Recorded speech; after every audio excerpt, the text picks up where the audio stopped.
morning. We continue our lecture on crystal defects in metals, and here basically we have considered that concept of crystal defect was introduced, and what was mentioned last class is that although that initially that concept of dislocation was necessary primarily to explain why real crystals have low strength, real crystals have low strength,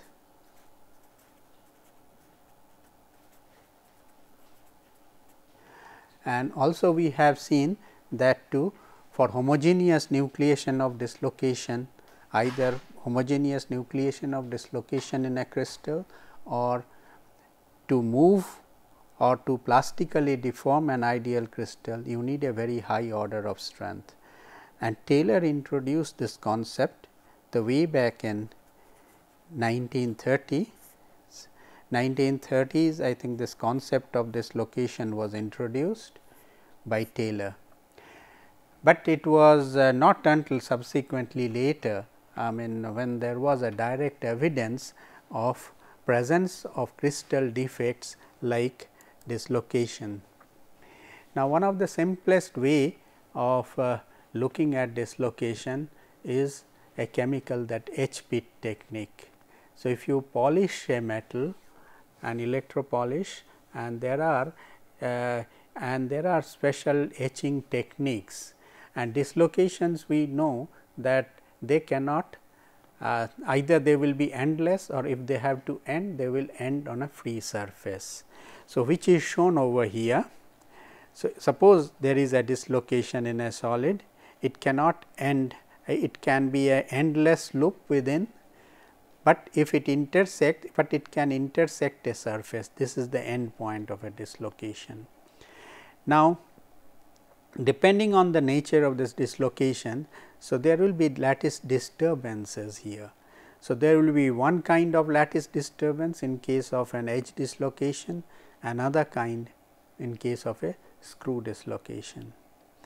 And when a polished surface, when it is chemically etched, this is where the atoms are in excited state. You can see the higher energy state. So, here the dissolution rate will be more. So, it is possible to this portion will be attacked more than the rest, and this develops a pit, and pit has a certain geometry, and depending on and similarly this pit along a screw dislocation will have another geometry. And in fact, when you look at that microstructure, look under under a microscope, you may see that these are the grains, and within the grains this type of pits have developed, and they can have different shapes depending on what is this plane, what is the crystallographic orientation of the plane, and how is the dislocation oriented with respect to this plane. Now, rate of dissolution is actually a function of local strain field, local solute concentration, and plane geometry. So, this has been one of the earliest proof, but still it was not a very direct evidence. And later on, when transmission electron microscopy techniques were perfected and developed, and sometime in 50s and early 60s, there have been lot of work has been done, which showed conclusively direct evidence of presence of crystal defects like dislocations in crystals. And seen in transmission electron microscope, you examine a thin foil. Suppose this is a thin foil, and here I am visualizing, let us visualize, these are the regular these atom planes which are arranged, and this is an edge dislocation. This simulates a pictorial representation of an edge dislocation. Now, when this beam passes through the region which does not contain the dislocation, it will pass through and through, and when it strikes that image plane, it is focused on that image plane, it will appear, this area will have a bright contrast. Whereas, look at what happens when this beam passes through the region where there is local lattice disturbance, something like this. It falls on this plane and it gets diffracted. So, it does not strike the image plane. So, therefore, here locally there will be the intensity, there will be an intensity contrast, there will be a diffraction contrast, and this line will appear dark. And here also there is no defect. So, it just passes through, it is not getting reflected or diffracted. So, basically from region containing the defect. So, what you will find that dislocation will appear like a line. And transmission electron microscope has several other advantage also. This electron beam, it has a wave character. So, you can also record diffraction pattern. So, in that case, see what is done here, if you block this transmitted beam and you can remove that projection lens, then on the image plane these diffracted beams will fall, and these diffraction beams will give a pictorial description of the orientation of the foil plane. Now, and here also when you are looking at this microstructure, there is a provision to tilt the sample, and if you tilt the sample here, you can also get an orientation where this line will disappear. That means, this line beam will pass through and through. By this technique, these two techniques, that means local, that selected area diffraction to find out orientation of the foil plane, and by rotating the crystal and finding out when this dislocation disappears, it is not only possible to see the crystal defect, but also to find out Berger vector of the dislocations. And this, I do not think that we can cover this is in further details, I think, which is not in the within the scope of this particular course, but you can refer to any standard text on transmission electron microscopy and electron diffraction, which will give you methods of observing direct observation of dislocations in crystalline solids and determination of the orientation of the foil plane and the dislocation direction in which the dislocation is lying and its Berger vector. So, you can clearly establish whether you see a dislocation, whether it is an edge dislocation, screw dislocations, or a mixed dislocation. There have been many other methods which gives indirect evidence of defects in materials. One of the simplest thing is to measure certain physical properties. Say, like one of the physical property is that you can measure resistivity. Now, resistivity, we know that if you increase the vacancy concentration, you can visualize it like this. If you increase the vacancy concentration, in a way you can say that effective area decreases.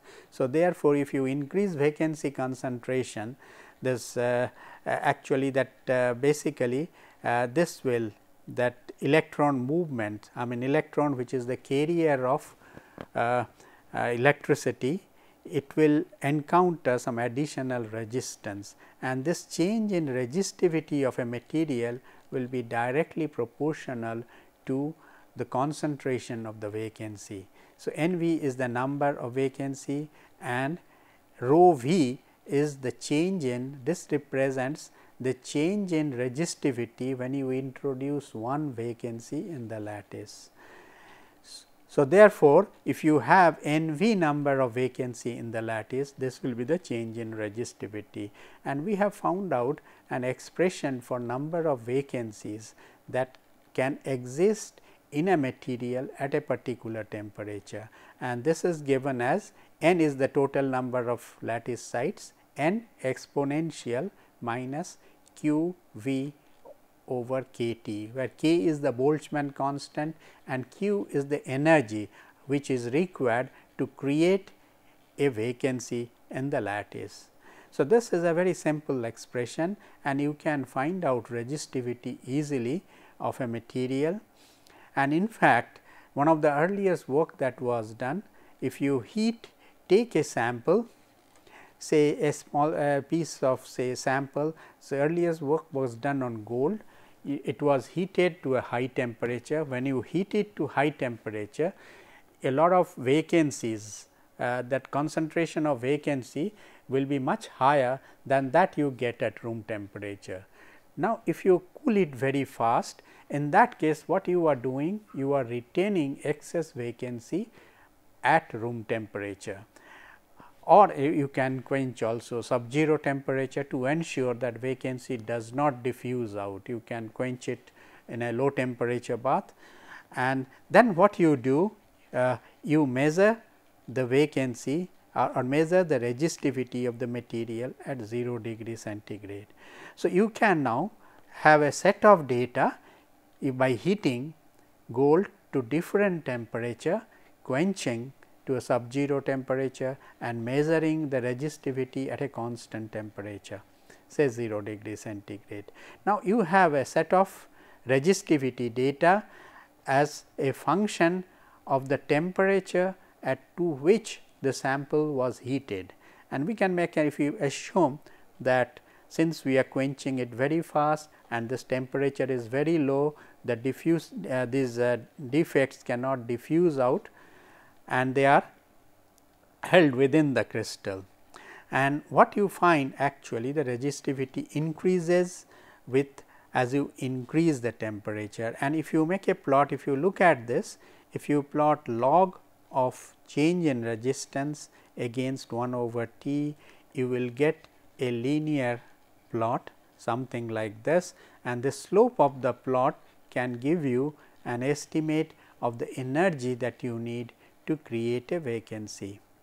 And indeed, with the availability of TEM, such samples were then looked or examined under electron microscope, and when you look at electron microscope, what you see as actually something like this. There are rings here which are actually really stacking fault, and we may recall that this is the type of dislocation that you get here within the plane. Say we know that layers in face centered cubic crystals, this 111 plane, they are arranged in this sequence A, B, C,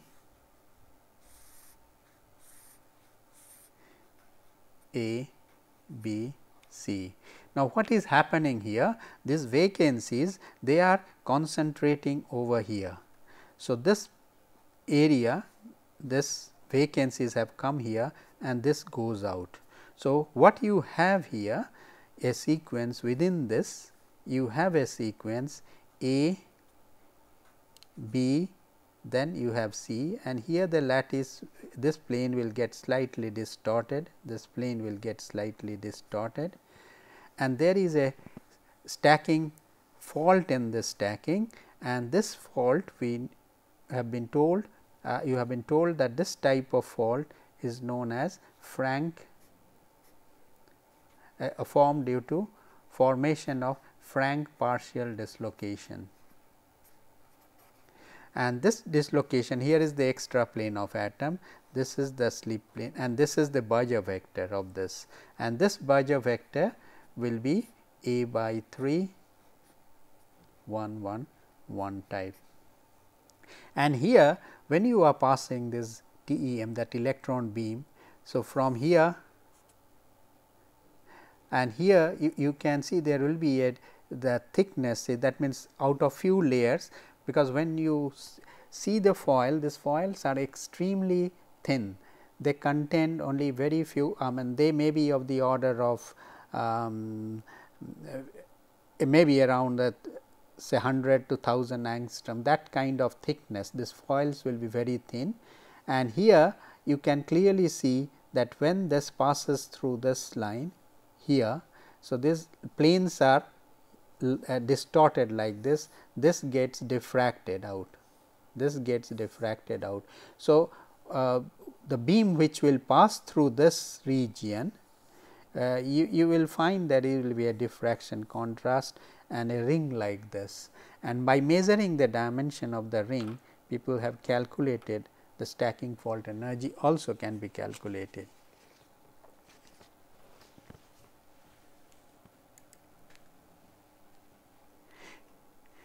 Now, we are talking about surface defects, and the first surface defect in terms of the dislocation concept that was introduced was the stacking fault, and stacking faults also can be seen easily under the microscope, and one example has just been cited. Now, but one of the simplest surface defect that we know of, and you can see these defects under optical microscope, these are grain boundary. We know that metals are made up of, when you look at the microstructure of a metal, actually what you see is several grains, they are oriented randomly, say something like this, you see these grains, another grain, this is how the microstructure may look like. So, these grains each may have different orientation, this will be the appearance of that microstructure. Now, point is this is the boundary. Now, this boundary, two things, this boundary it is on the microscope, and the microscope what we see is a line, but in reality it is a surface. Now, this surface may be bent like this or be bent like this, and that will depend on the shape of these grains. Shape of, it will depend on the shape of the neighboring grain, it will also depend on the orientation of the grain, shape and orientation of the grain. And we can easily visualize if these crystals are randomly oriented, this atomic structure, the way the atoms are arranged on this grain boundary, this will be very difficult to visualize. Of course, so in a way what we can say that this boundary, although we see this easily, but its structure is extremely difficult to visualize, what will be the nature. Now, let us take up a case, this is pictorially what I am representing. So, this is one grain, this is the another grain, and we very often will find that these grains, these atoms, there may not be any match, they will be randomly oriented, like here there is an atom here, there is an atom here. So, there is no no exact that crystallographic match over here, and in this case what happens, you can see this boundary easily, because along the boundary there is some amount of disorder, within the grain there is some crystalline order is there, atoms are arranged in a periodic fashion, here also atoms are arranged in a periodic fashion, but this arrangement there is no definite arrangement near the grain boundary. So, definitely this surface is a distinct surface, and there will be some amount of energy associated with it. One of the easiest way of measuring or having an idea about the grain boundary energy is to heat etch. Say suppose if you take a polished sample say and you heat it, this grain boundary area it will form a groove by heat etching, and if you can take a section through the grain boundary, it is possible to measure the angle. Now, this is the free surface of that grain, this is the free surface of the grain. There have been some attempt to measure that, this is known, this gamma maybe from we can get a very rough estimate of gamma is from the strength of the material, and so this is, suppose this is known. Now, what happens if you resolve this stress here? So, if you resolve, so one component which is horizontal component, this will be gamma s sin theta over 2, and this also will be of similar magnitude in opposite direction. So, this horizontal component will cancel each other, but the vertical component they will add up together. So, that is why, and there will be an equilibrium between these forces, and so that grain boundary energy will be something given by this. And it has been found that usually this free surface energy, which is rather high, this is of the order of 1.5 joule per meter square for certain for many materials. This may be of this order, and in that case this grain boundary energy, that angle, it depends on the angle, and roughly we will take it, this will be 1/3 of this. So, around 0.5 joule per meter square. Now, compared to this coherent boundary, like coherent boundary, one coherent boundary we looked at is stacking fault energy. So, across the stacking fault, that atoms, and there is some regularity, maybe that stacking sequence is disturbed, but still there is a regularity in the lattice, and so that energy, on either side there is a perfect crystal to lattice matching is there. So, this boundary is a coherent boundary. Similarly, twin boundary, the twin plane around that also they are perfectly coherent. Now, this coherent boundary will have much lower energy as against that coherent boundary. The grain boundaries normally we consider they are incoherent, in the sense it is impossible to find any regularity in the atomic arrangement across the grain boundary. That is why we call it incoherent boundary, and incoherent boundary will always have higher energy than coherent boundary. Now, let us look at how these boundaries can form, or what are the different types of boundary. One extreme case that we looked at is a stacking fault energy. That stacking fault is one boundary which is perfectly coherent. Now, are there any other coherent boundary? Now, we did look at the stress field, nature of stress field of edge dislocations, and how these how the stress field of one dislocation interacts with another. And we have found out, if you have a dislocation over here, another dislocation somewhere here, in that case this dislocation will experience a force, and the direction and magnitude of the force will depend on the distance between the two and also their location. Like here, if it is located over here, you will find that there will be a climb force acting on this, which can help it to climb, that dislocation to climb, and there will also be a repulsive force which will try to push this dislocation further apart. But if you have a dislocation over here, in that case, true, it will have a climb force acting plus another force of attraction which will try to bring it somewhere here, and this is a place which is a position of equilibrium. So, if you disturb it from this position, move the dislocation slightly this way, there will be a restoring force which will try to bring it back. So, this is a very stable configuration. In fact, such a configuration is actually found in many crystals, and particularly in anneal crystals you do find in this kind of dislocation arrange, say which has been a piece of metal which has been deformed and given some amount of thermal activation, you do find this kind of arrangement. And this is, so pictorially you can visualize this, you have this dislocation here, another dislocation above it, another above it, and when you arrange this dislocation like this, several of these, then obviously you are going to form a tilt boundary. There is two part of the crystal will get tilted, they will get tilted and there will be the rotation, and the energy of this boundary is very easy to calculate. how will you calculate this boundary energy? Say suppose you can think about that dislocation, it has an unit length, and we know that each dislocation has certain amount of elastic energy.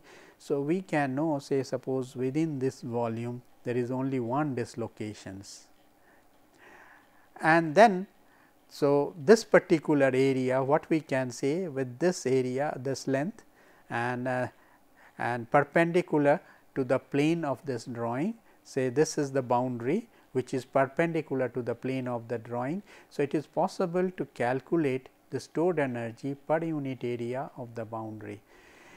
So, now for that first step that you need to do, what is the distance between the two dislocation. Now, this distance between the two dislocation, it is very easy to find out. Say the two dislocations, if so basically if you have one dislocation, there will be a displacement in this direction.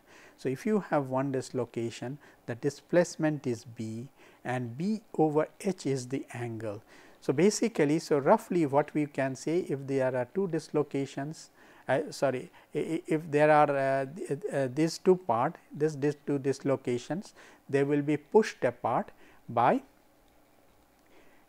a slip vector b, and so therefore, obviously you can calculate this displace that angular rotation. This will be this b over h. And now, it is very easy to calculate this elastic energy of this dislocation, which is shown here.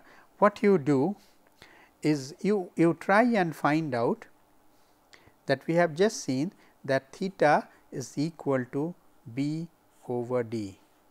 Now, we know that elastic energy of this dislocation is actually made up of two components. It is the core energy plus that elastic energy surrounding the dislocation. If you have a dislocation here surrounding this zone, you have that because of the elastic stress field, that energy. Now, this expression has already been derived and which is shown over here.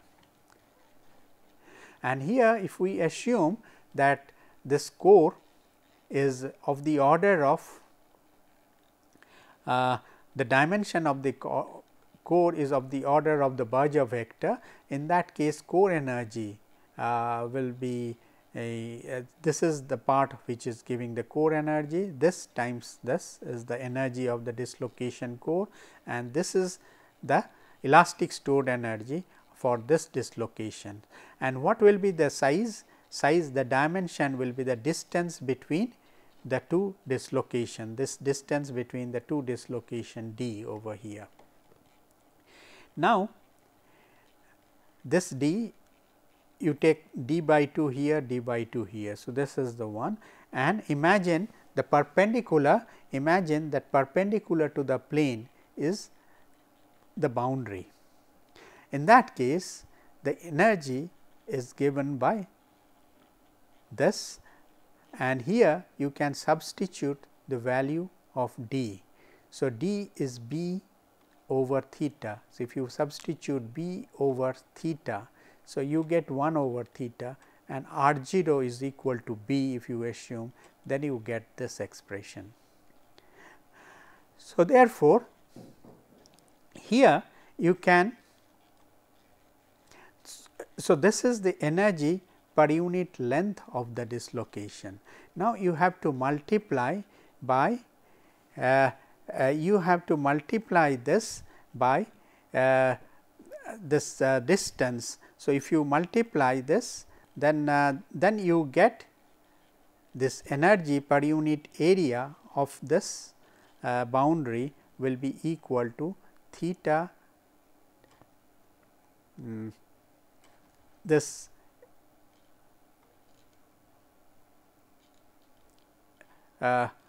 so in that case, this will be the boundary energy. Now, one important thing is this boundary energy is equal to this low angle boundary energy. It is proportional to, therefore, that mismatch, that orientation mismatch, that 1 minus ln theta.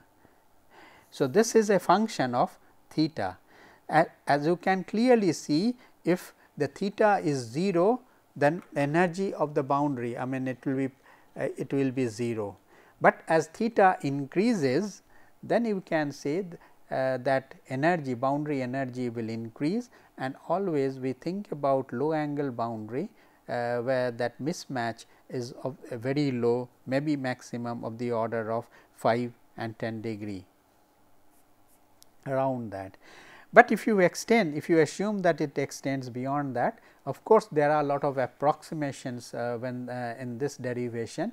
It is possible to show that this energy, it increases with theta, but there will be a particular value beyond which it will start decreasing. If this is the relationship which you can show, that in this case, if you differentiate this with theta and equate this to 0, you will find at a certain position this will be maximum.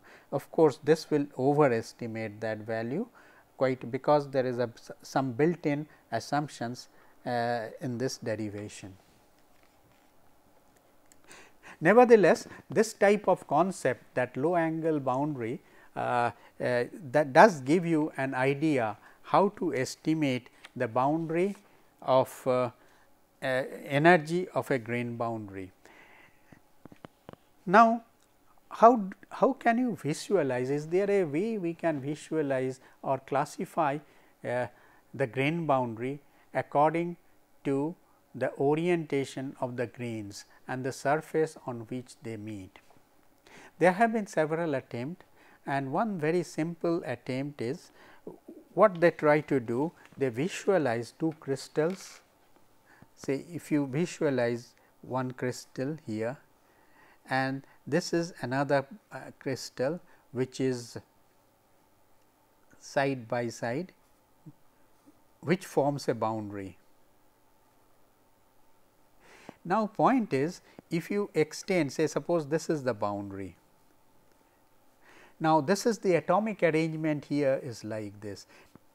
Now, if you extend this structure even beyond the boundary, so that means this is an hypothetical construction, even beyond the boundary, you make this type of construction beyond the boundary, which is basically is a totally hypothetical construction. In the same way, you can also extend this boundary as well. This also you can extend beyond this.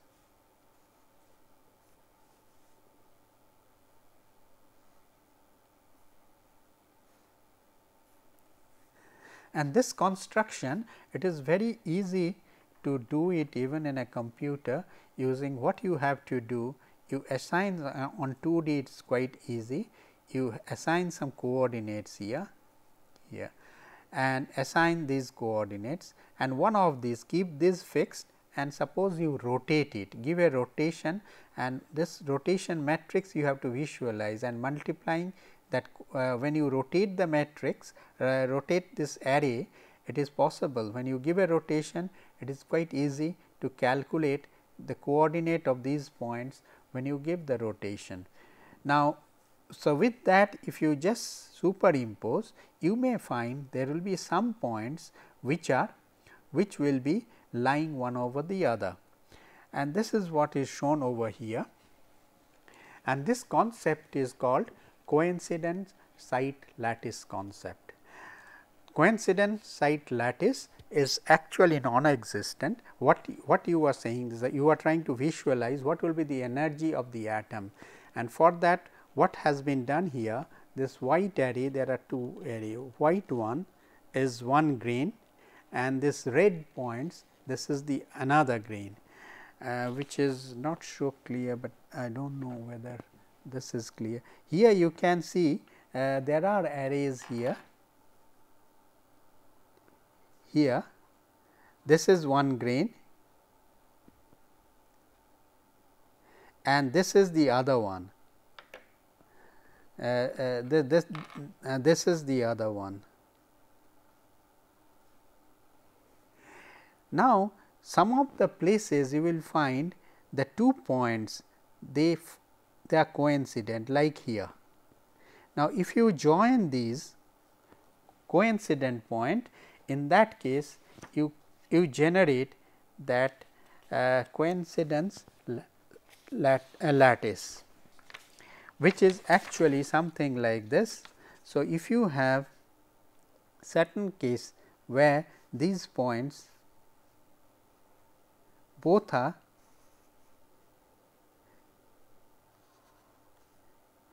but you will find that this dimension is much larger than this lattice, where this is one grain boundary, one grain first grain, this is the lattice point of the second grain, but this second grain there are other points also for the second grain which are oriented like this.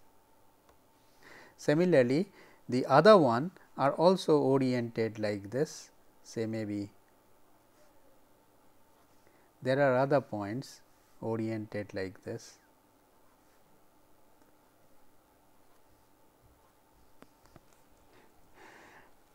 And in that case, what you can find out? You can find out dimension of this coincidence lattice. So, this is the planar dimension, and in this particular example what I have taken here, there have been the 2 simple cubic lattice. So, both are simple cubic structure and they are rotated by a particular angle, and this angle is 36.87. So, when you rotate by this angle, then you generate say certain points which are coincident, and you can measure this, and in this particular case the dimension of this is shown over here, this arrow. So, here one direction you get one lattice, another direction you get 2 lattice point. So, therefore, what you can say, this lattice dimension is from here to here. So, this is the coincidence lattice. So, this dimension is much larger than this dimension. So, this is 1 unit here, 2 unit this side. So, you can therefore calculate this diagonal, and which is shown over here, it is root over a square plus 2 a whole square. So, 4 a square. So, basically, and then you can calculate the volume of this coincident site lattice, then perpendicular direction, that atomic distance is still a, because that is we are not disturbing, it is only a 2D construction, but boundary it is 2D. So, basically, so with this is where we can calculate the volume of the coincident site lattice and divide it by the volume of the normal lattice, which is a cube. So, you get 5. So, this we define a term called sigma. So, sigma is basically is a ratio of the volume of coincident site lattice unit cell over volume of normal unit cell. In this case, this comes out to be 5.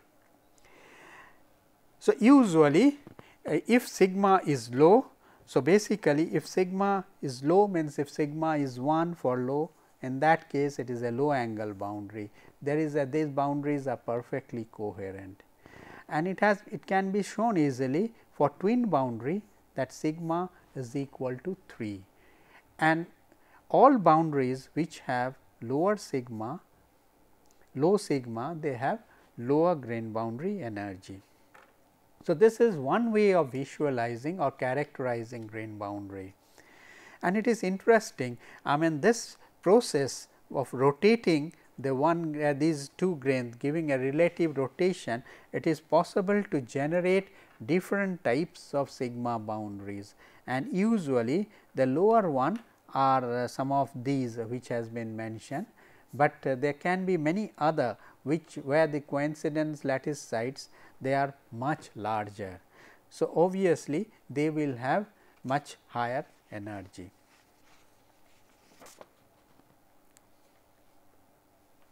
Now, we have talked about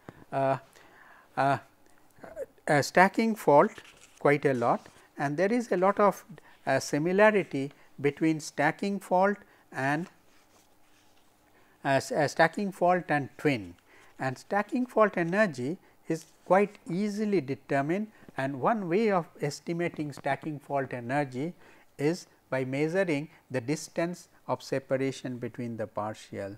So, we have seen that if you have a dislocation here, so basically this is a perfect dislocation, this is B 1. So, basically it breaks down into two partials B 2, B 3, and the two will have some angle. Now, this is of type, we know that this B 1 and B 2, they are of the type 1 1 2, both of them. So, only thing is and they will subtend a particular angle. Sorry, B 2 is 1 1 2, B 3 is also another 1 1 2 with a different order, say maybe 2 1 1, something like this. So, this in that case what will be the plane? So, plane you have to imagine, I mean whether these two are can lie in a particular plane or not. So, that you have to check. It has been just written without confirming, they need not be in the same plane, but in a particular plane we know that here there will be 3 1 1 1 2 directions, like these directions. This is a 1 1 2 direction, this is another 1 1 2 direction, this is another 1 1 2 direction. So, if you extend this and extend that, and this angle will be 60 degree, because these are each of these they are subtending equal angle in a plane. So, that angle is 120 degree, this angle is 120, but they are actually, if you extend this angle is 120, but you extend this angle is 60 degree. Now, the question comes up is it possible to measure this distance? Now, this will depend totally on the magnitude of the stacking fault energy. If this stacking fault energy is low, this d is large, and in that case possibly it can be seen with maybe within the resolving power of the microscope. Under TEM you can see these two partials separated by a fault, and faulted region also gives stacking fault fringes. So, this is one way of finding out the stacking fault energy, but this will be applicable only in cases where the stacking fault energy is very low. But there are materials, and we have talked about it, there are materials where the stacking fault energy is very high, and these materials they can cross slip. Here the dislocation can cross slip easily. Suppose a dislocation which is moving in a plane here. So, these are the partials. So, if it meets some obstacle over here which is not allowing the dislocation to move, these dislocations, a part of it, if you apply this, they can join together along this particular line. It can come here. So, basically it can then move, it can come here and it form a constriction, and this can say if this is the another plane which is intersecting slip plane, it can move there. And this is what is shown in cases of material where the stacking fault energy is high.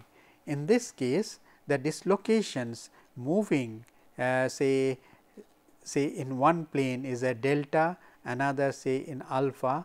So, they can meet along the line BC, and they can intersect. There is one dislocation moving here with a Berger vector say DC, and this can intersect a dislocation moving here having Berger vector B c, and they can create a constriction, and when such constrictions are formed and rest of the part, these nodes are formed and rest of the part they split, that means they split on these planes. In that case you can generate this kind of dislocation networks, where these dislocation, these are nodes and these are partial dislocations, and here these partial dislocations basically they will try, there will be some force, repulsive force that will try to push them apart, plus depending on the energy that it will try to minimize that, it will, because the fault which is created, it has a certain energy. So, that will exert another opposing force, will not allow it to grow. So, you have some situation like this, where you may have this dislocation lines which are curved, and if you can measure this radius of curvature, it is possible to calculate the stacking fault energy, and which is shown over here. This is the line tension, the stacking fault energy is equal to the line tension over R, and here the line tension energy which is given as alpha G B square. So, many cases looking at transmission electron microscopic examination, it has been possible to estimate stacking fault energy.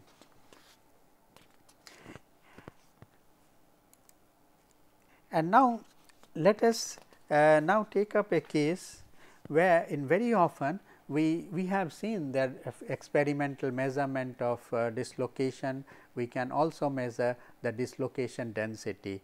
Now, dislocation density means many times we define a term dislocation density, and usually it has been mentioned these dislocations they will intersect that plane, the top plane, let us say this is the perpendicular plane where these dislocations they are intersecting, and this is the number of these intersections, that means number of dislocations per unit area. This is the dislocation density. Now, in that case it is possible, if you know dislocation density, it is possible to relate it to the magnitude of shear strain, and which is shown here. If one dislocation moves from this end to that, that means if it moves a distance x 1, it creates a slip step of magnitude b. So, therefore, so this is b over so basically, so this is b, you create a b, but all dislocation may not move the distance x 1. So, that means it does not move from one end of the crystal to the other.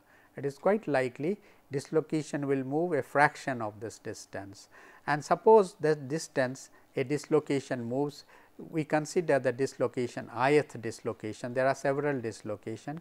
Let us consider a specific dislocation I, and that can move a distance delta I.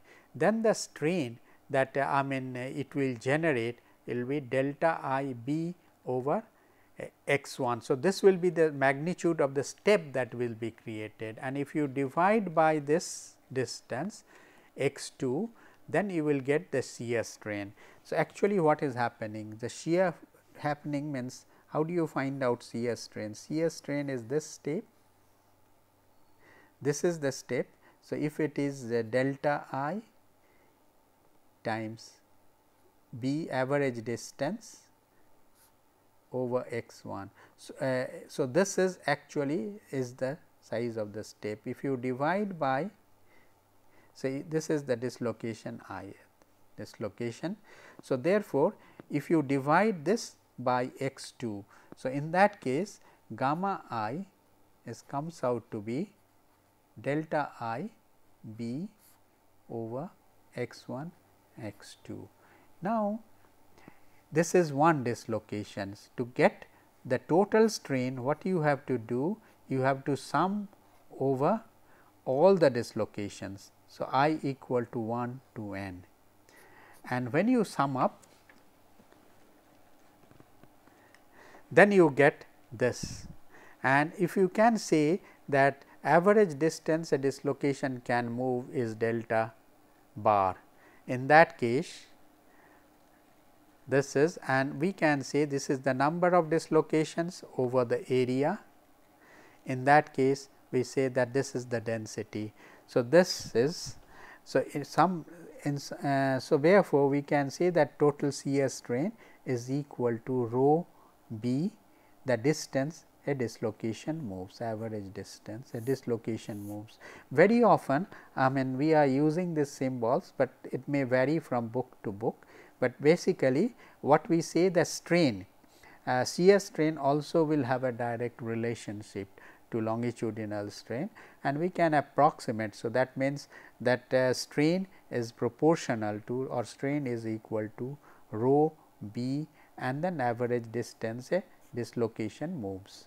And in that case, and if we say that strain rate, if we try and convert it into strain rate, in that case it will be, strain rate will be rho b then x dot. So, that is the velocity of the dislocation.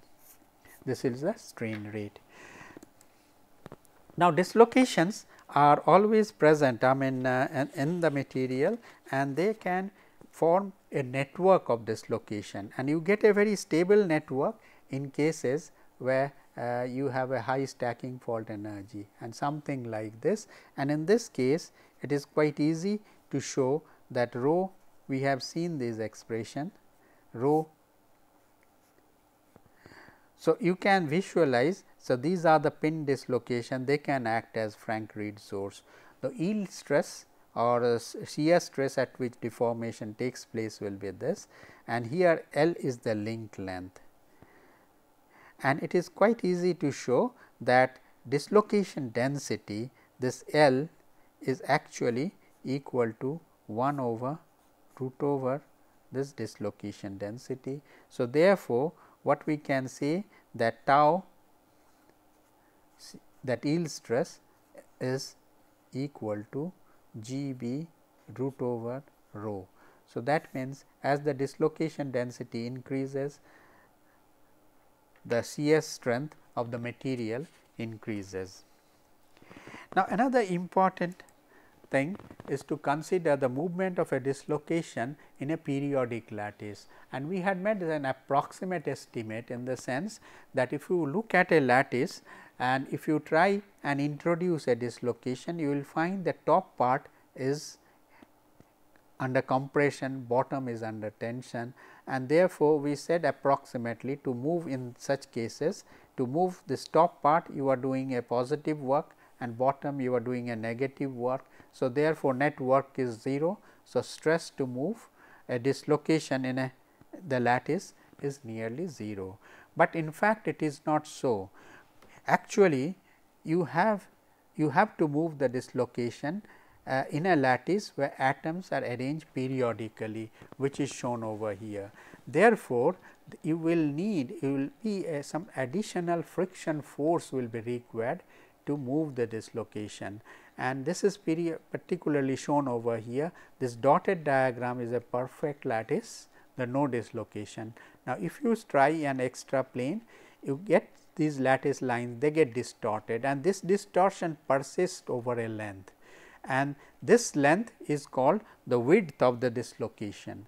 Now, it is possible to show that this force or stress required to move this dislocation will depend on the width of the dislocation, and this has been done by actually Pearl and Nabarro. They estimated with some approximation.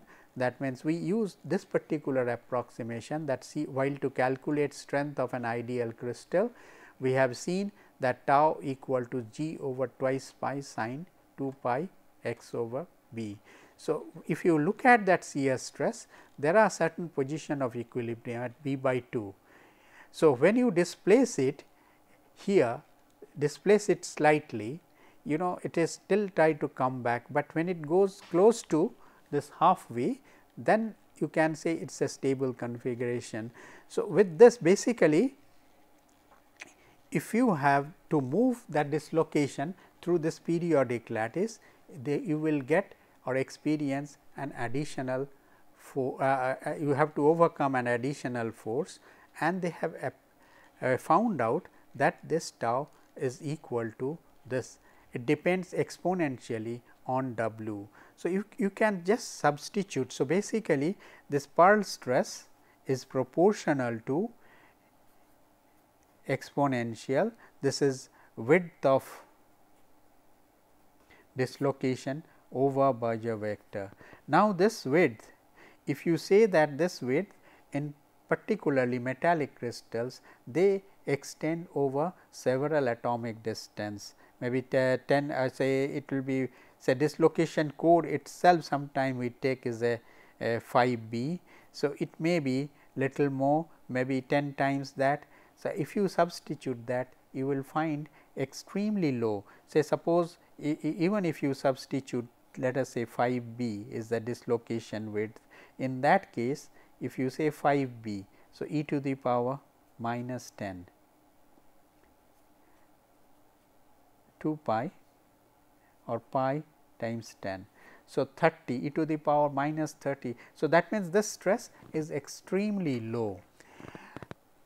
We finish our discussions or the lectures on crystal defects and how these defects affect material properties, and later on we will see there are few other interactions which we haven't considered, like how does the dislocation interact with point defects, because this also will be associated with how the defects can move in crystal, and maybe later stage how this dislocation at the vacancy and interstitial or solute atom can interact with dislocation. We will take up later when we consider strengthening mechanisms or methods or strength of alloys or actual materials. Thank you.